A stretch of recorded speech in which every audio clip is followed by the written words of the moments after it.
This is Chaplain Cap. I am the American Wrangler, and I'm coming today to show you my 5 or 6 go-to baits during the month of June when I'm fishing tournaments.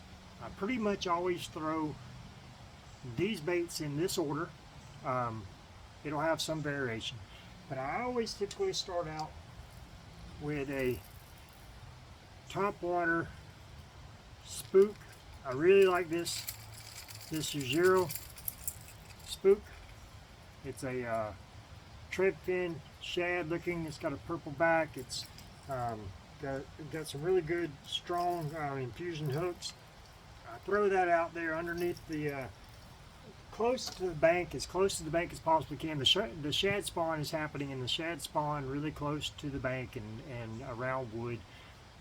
And I can't throw those triple hooks into the wood, but I can throw them around it, make a big splash, let the fish know that there's something big up there and it's dying, and try to get onto an early morning bite before the sun has warmed up the water and the shade is still there, and I'll try to get that initial good bite. Now I'll throw that top water, whether it's a topwater spook or like a Chopo, a Berkeley Chopo. I'll throw it during the heat of the day if the bass are popping the top. I keep it ready to go at all times. But my first bait that I throw in the early morning and in the late evening of every tournament is going to be that topwater spook. I'm going to walk it. I'm going to make it move erratically. I can let it sit still for a little bit, and I can keep making the action work to draw those fish up to make a good bite. The next bait that I'm going to show you guys is very much like it, but it's a frog. I like a good frog. I like to throw a frog into the grass. It's very weedless. I like to throw it inside the trees. Very weedless. I can get a good reaction bait and a good frog. This frog has some brown and it's got some yellow on the bottom, and it can mimic bluegill. It can mimic a frog, which is what it looks like. It can mimic a large bug. But if I can throw it out, I can let it move just a little bit and make it very subtle. It's very small twitches, and I can usually get a good reaction off of that, and the big fish really like those meals. And the one major thing when it comes to a frog is as soon as that bait hits, don't set the hook. Count, feel the tug, then set your hook, and you'll have more success with a frog bite. A lot of times people will try to set the hook as soon as they see that big splash, and you haven't given the fish enough time to close its jaw and try to eat that bait. Depending on what water I'm on, my next bait is going to be a deep diving crankbait. This is a Berkeley dredger. It's a dredger 20. This thing will go down 20 plus feet, and I need to remember that I need to make a really nice long cast, because with that long cast I keep that bait in the strike zone a lot more. Like I said this was a Berkeley dredger 20, but this is a 25.5, so it'll get down really deep. But I want to make sure that when I'm throwing this bait, that I'm throwing it way out there, and I'm reeling it in, because I'm making that thing dive down to its desired depth, and then as it's coming closer to me, it's rising up. So I want it in the strike zone for as long as possible, so that I get the most action out of the bait and hopefully get some good fish on the bait. And that color, it's kind of a bluegill color, kind of a bluegill sunfish style color. It's got some orange and some yellow on there. The deeper the water, the less the light is able to reach it anyway. So those colors seem to really work really well for me. The next bait that I'm going to throw is going to be a football jig. that football jig. This is a Bose jig. It's a root beer color, and I've got a Grande Bass. There's a Grande Bass Crush Crawl, and that is a blue-green flake.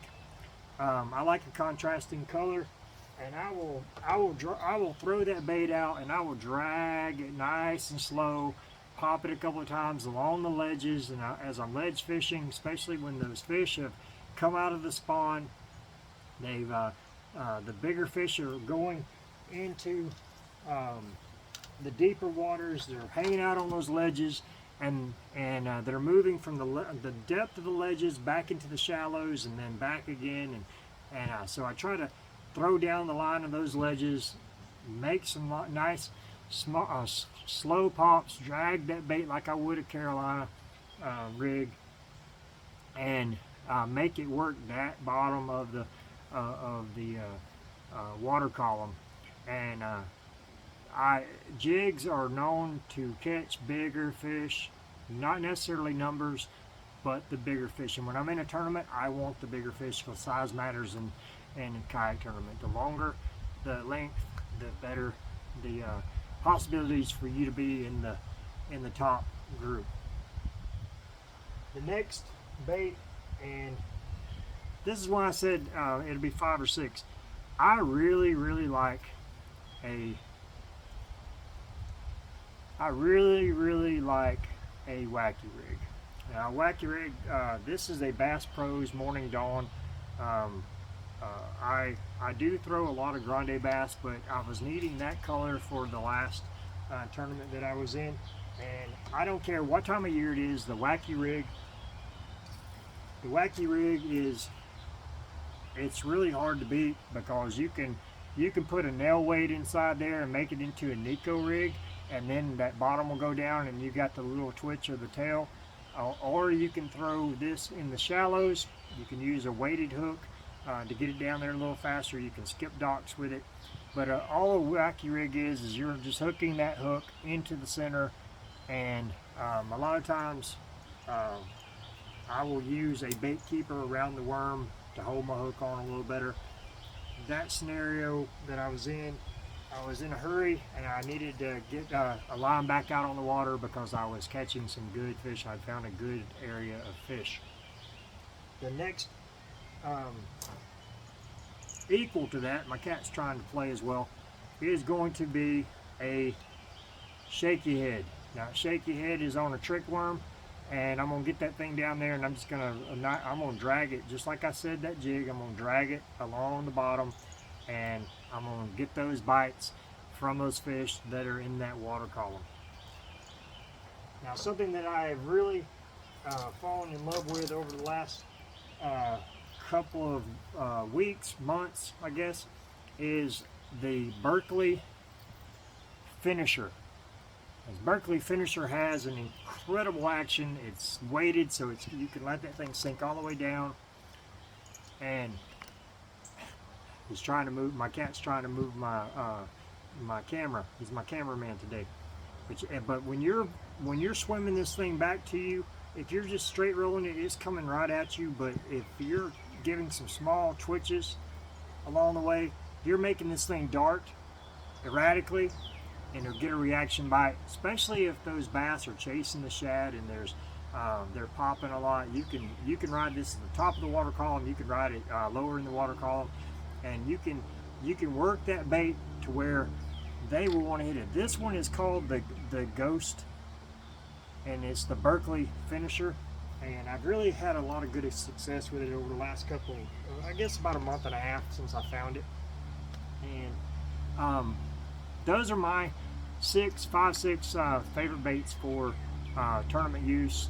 When I'm in my kayak and I'm in a tournament, I throw those baits depending on what body of water I am. Here in North Georgia, Lake Lanier is Carter's Lake, Blue Ridge Lake, Lake Altoona, and Lanier, Hollis Q, Latham Reservoir. Those are pretty deep bodies of water, so they've got their shallows and they've got their ledges, and they've got every area that you could possibly dream of catching some incredible fish. But that's what I use. God bless you. Remember that we love you, but more importantly, God loves you. Now go and encourage somebody today, because you never know whose life might just change forever. Until next time, this is Chaplain Cap. I am the American Wrangler. Keep those lines in the water.